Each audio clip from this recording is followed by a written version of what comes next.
یہ ہے ماہ رجب المرجب، شعبان المعظم، رمضان المبارک، کہ جب انسان اس کے اعمال، اس کا تقوی، فرض کیجئے کہ لذت دنیاوی میں، خواہشات نفسانی میں کہیں پر آ کر ایک مقام پر بس رک گیا، ٹھہر سا گیا، تو اللہ تعالیٰ نے ایک حرم زمانی عطا کیا ہے کہ تمہیں منزل تک پہنچنے کے لیے ہم تمہیں 3 تحفے عطا کر رہے ہیں: رجب المرجب، شعبان المعظم، رمضان المبارک۔ اس لیے ماہ تجلی نور ولایت ہے۔ ایک حدیث اس طرح سے ہے کہ رجب اللہ کا مہینہ ہے، اور شعبان رسول اللہ کا مہینہ ہے، اور رمضان امت کا مہینہ ہے۔ اور دوسری روایت یہ بھی ہے کہ جب مومن رجب میں روزہ رکھتے تھے تو کہتے تھے کہ رجب میرا مہینہ ہے، تو جو اللہ کا مہینہ ہے وہی ولی اللہ کا مہینہ ہے، اور شعبان رسول اللہ کا مہینہ ہے، اور رمضان شہر اللہ، اللہ کا مہینہ ہے۔ تو گویا جس طریقے سے آپ رجب سے گزرے بغیر شعبان تک نہیں پہنچ سکتے، اور شعبان سے گزرے بغیر رمضان تک نہیں پہنچ سکتے، ویسے ہی ولی اللہ سے گزرے بغیر رسول اللہ تک نہیں پہنچ سکتے، رسول اللہ سے گزرے بغیر اللہ تک نہیں پہنچ سکتے۔ یہ تک مل کے صلوات بھیج دیں محمد و آل محمد علیہ السلام، اللہم صلی علی محمد و آل محمد۔ اب میں ان اعمال کی بہت زیادہ ڈیٹیل میں تو نہیں جاؤں گا، وہ آپ کو مفاتیح الجنان میں بھی مل سکتے ہیں، اس پہ کئی مرتبہ گفتگو ہو بھی چکے، فقط ایک ہلکا سا اشارہ ہو، مجھے آگے بڑھنا ہے تھوڑا سا۔ مثلا لا الہ الا اللہ کہنے کی اس ماہ میں خاص تاکید ہے، 1000 مرتبہ لا الہ الا اللہ کہنا، 1000 مرتبہ پورے مہینے میں، ایک دن میں نہیں، پورے مہینے میں۔ تو آپ اگر 35 ٹائمز ڈیلی کہتے رہیں تو 1000 مرتبہ سے زیادہ ہو جائے گا۔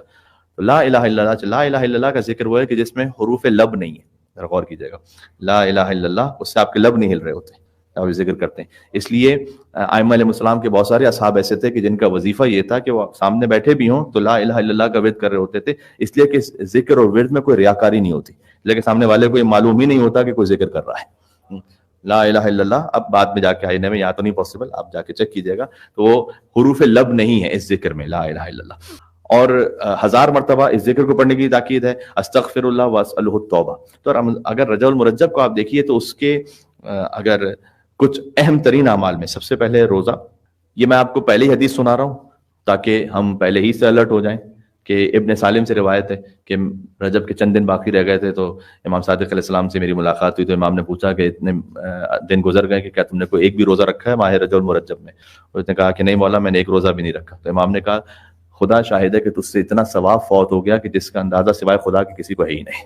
یعنی اللہ اکبر، اتنا عظیم الشان جملہ ہے یہ روا روی میں سن لینے والا جملہ نہیں ہے۔ یعنی امام علیہ السلام کہہ رہے ہیں کہ تجھ سے اتنا ثواب مس ہوا ہے کہ جس کا اندازہ سوائے خدا کے اور کسی کو نہیں ہے۔ تو کم سے کم ایک روزہ، کم سے کم ایک روزہ، یہ ہمارے ٹارگٹ میں ہونا چاہیے کہ آپ کم سے کم ایک روزہ رکھ لیجئے۔ اگر کسی پر قضا روزہ ہے تو اس پر واجب ہے کہ قضا کی نیت سے رکھے، لیکن رجب کا بھی انشاءاللہ ثواب ملے گا۔ تو پھر امام علیہ السلام نے فرمایا کہ جو ایک دن روزہ رکھے ماہ رجب میں، مثلا اللہ اسے جہنم کی آنکھوں سے 1 سال سے دور کر دے گا، جو 3 دن روزہ رکھے اس پہ جنت کو واجب کر دے گا۔ پھر امام علیہ السلام نے ایک عجیب جملہ کہا، اس پہ میں تھوڑا سا رک کے بات کرنا چاہوں گا، علم کلام کی بڑی امپورٹنٹ بحث ہے یہ۔ امام نے کہا کہ جو ماہ رجب المرجب میں ایک دن بھی روزہ رکھ لے، اللہ نے اپنے اوپر واجب کیا ہے کہ وہ اس کا احترام کرے گا۔ اللہ نے اپنے اوپر واجب کیا ہے، اللہم صلی علی محمد و علی محمد۔ اللہ پر کوئی شے واجب نہیں ہو سکتی، تو یہ روایات میں لفظ کیوں آتا ہے کہ اللہ نے اپنے اوپر واجب کیا ہے؟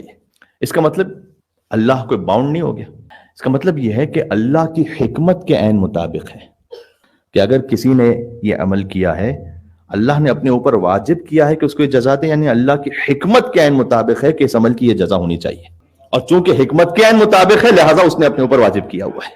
بات واضح؟ مثلا حق علی اللہ، اللہ کے اوپر یہ حق ہے، اللہ کے اوپر یہ فرض ہے۔ یہ آپ سرچ کیجئے نا احادیث میں، 118 مرتبہ ہے احادیث میں یہ فقرہ کہ امام نے فرمایا کہ تم فلاں عمل کرو، اللہ نے اپنے اوپر فرض کر لیا ہے کہ اس عمل کرنے والے کو اجازت دے گا، 118 مرتبہ ہے۔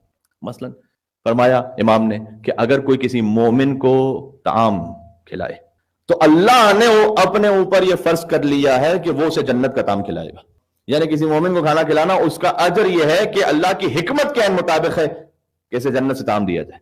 آپ مجلس میں بار بار سبحان اللہ کا ورد کرتے ہیں، اللہ سبحانہ وتعالیٰ نے فرمایا کہ جو سبحان اللہ کہے، امام معصوم کا کلام ہے، جو سبحان اللہ کہے گویا اس نے اپنے پورے وجود کو، اپنی حیثیت، عزت اور آبرو کو جھکا دیا اللہ کے سامنے، کیونکہ وہ ہر عیب سے پاک اور منزہ ہے۔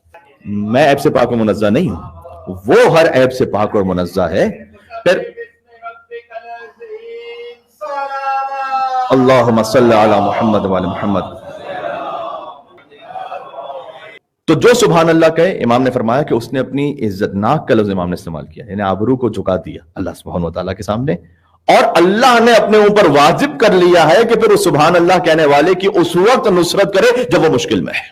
یہ خود مجلس میں جب آپ سبحان اللہ کا ورد کر رہے ہوتے ہیں تو یہ عبادت بھی ہے، اور ساتھ ساتھ اللہ سبحانہ وتعالیٰ نے اپنے اوپر یہ واجب کیا ہوا ہے کہ ہر سبحان اللہ کہنے والے کی وہ نصرت کرے گا اگر وہ ولایت کے ساتھ سبحان اللہ کہہ رہا ہے. یہ خود بخود ایک بڑی انڈرسٹوڈ بات ہے.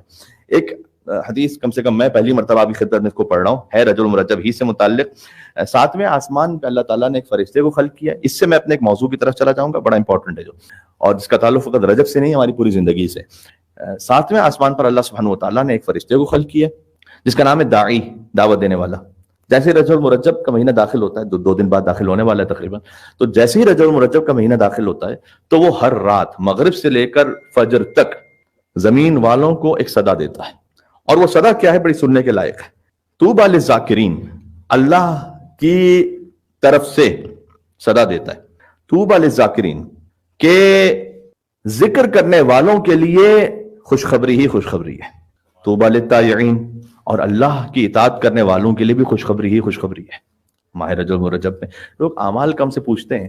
میں نے عرض کیا روزہ رکھنا، لا الہ الا اللہ کہنا، صدقہ دینا، استغفار کرنا، یہ رجب کے اہم اعمال میں سے. لیکن آپ کو بتاؤں سب سے اہم عمل کیا ہے؟ سب سے بھی زیادہ اہم عمل یہ کچھ بھی نہ کیجیے. آپ فرض کیجیے اعمال لیلۃ الرغائب جو اگلی شب جمعہ ہوں گے، فرض کیجیے کہ وہ بھی نہ کیجیے. عمل ام داؤد بھی نہ، کچھ بھی نہ کیجیے. صرف ایک کام کیجیے، اپنے آپ کو حرام سے بچا لیجیے. یہ سب سے افضل عمل ہے. کتنی مستورات ایسی ہیں کہ میں ان کے جذبے کی قدر کرتا ہوں انہیں، لیکن تقویٰ کا بھی اوور ڈوز ہوتا ہے. کبھی صبح کو دعا، شام کو دعا، رات کی دعا، رجب کی دعا، جی اٹھتے وقت فوراً دعا، نماز شب سے پہلے دعا، نماز شب کے بعد دعا. بہت اچھی بات ہے ماشاءاللہ. میں کہا جذبے کی تو میں قدر کرتا ہوں، لیکن ان سب سے زیادہ اہم یہ کہ آپ بے حجابی چھوڑ دیں. آپ کوئی عمل نہ کیجیے. بس اوقات عمل کرنا آسان ہے، اس خواہش نفس کے خلاف عمل کرنا مشکل ہے. بات واضح. یہ امام کا کلام ہے. ہم دعائے کمیل میں کہتے ہیں کہ اللہم انی اسألک ان تدنینی من قربک، پروردگار میں تجھے سوال کرتا ہوں تو مجھے اپنا قرب عطا کر. قرب کیسے حاصل ہوگا؟ حضرت موسیٰ علیہ السلام مناجات کر رہے تھے اللہ تعالیٰ سے کہ پروردگار تیرا قرب کیسے حاصل ہو؟ کہ موسیٰ میرے بندوں سے کہہ دو کہ میرا قرب اسے حاصل ہوگا کہ جو ورع عن المحارم، جو حرام سے اپنے آپ کو روک سکتا ہو، اسے سب سے زیادہ قرب حاصل ہوگا. جس کا ہاتھ حرام سے روک سکتا ہو، جس کی زبان حرام سے روک سکتی ہو، جس کی نگاہیں حرام سے روک سکتی ہو. مشکل کام ہے، دعاؤں سے زیادہ مشکل کام ہے.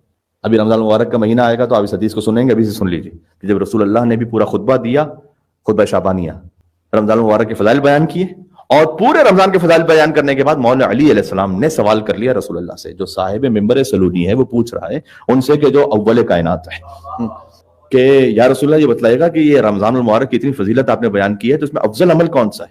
حضور مکرم نے نہ یہ بتایا کہ دعائے جشن کبیر پڑھو، نہ شب قدر کے اعمال بتلائے، نہ حتی تلاوت قرآن کو بدلا، جبکہ کتنا زیادہ افضل عمل ہے تلاوت قرآن رمضان المبارک میں. فرمایا اپنے آپ کو حرام سے بچا لینا ماہ رمضان المبارک کا افضل ترین عمل ہے.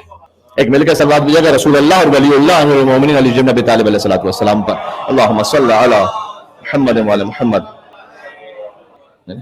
اس پر زیادہ توجہ رکھیے کیونکہ نماز نہ قضا ہونے پائے، کوئی فعل حرام، کوئی حرف حرام زبان سے جاری نہ ہونے پائے. یہ سب سے اہم عمل ہے. باقی سارے اعمال آپ کو واٹس ایپ پہ، فیس بک پہ ادھر ادھر سے آتے جائیں گے، کچھ زیادہ موثق، کچھ غیر موثق وغیرہ سب کچھ. واٹس ایپ پہ سبھی کچھ آ جاتا ہے، کبھی کبھی کچھ اچھا بھی آ جاتا ہے.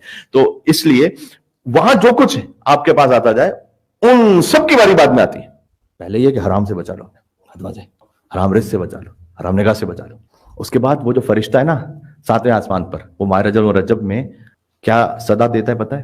جب کوئی اپنے آپ کو حرام سے بچا لے تو ہوگا کیا. اب یہ حدیث ہے، سورہ تحمل سے سنیے گا، اس لیے کہ الفاظ میں جب ترجمہ کروں گا تو پھر آپ تک بات پہنچ. انا جلیس یقول اللہ تعالی، وہ فرشتہ یہ کہتا ہے کہ اے بندہ خدا، اللہ یہ کہہ رہا ہے انا جلیس ومن جلسنی، میں اس کا ہم نشین ہوتا ہوں جو میرے ساتھ بیٹھنا چاہتا ہے. ہاں، اللہ کے ساتھ جو مجلس کرنا چاہتا ہے میں اس کا ہم نشین ہوتا ہوں. ومطیع من اطاعنی. یہ فقرہ جب میں نے پہلی مرتبہ پڑھا تھا تو میں انگوش بدندہ تھا کہ اس کا کیا مطلب ہے. بہرحال میں ترجمہ کی خدمت کر دوں. اللہ کہتا ہے میں مطیع ہوتا ہوں اس کا جو میرا اطاعت گزار بنتا ہے. اللہ کیسے مطیع ہو سکتا ہے؟ اللہ کیسے مطیع ہو سکتا ہے؟ یہ کمال محبت کا اظہار ہے. یعنی پھر اللہ کہتا ہے کہ وما تشاؤون الا ان یشاء اللہ، جو تیری مرضی ہوگی نا وہ کروں گا. اللہ مطیع ہو جائے.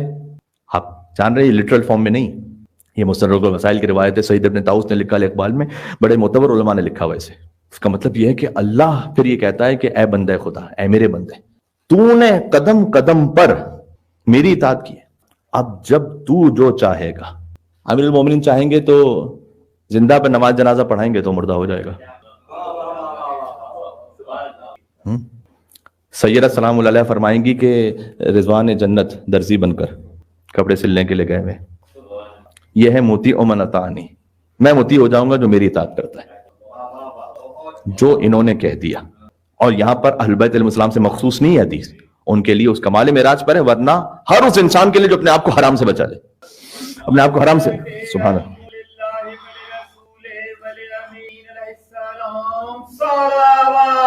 اللہم صلی علی محمد و علی محمد.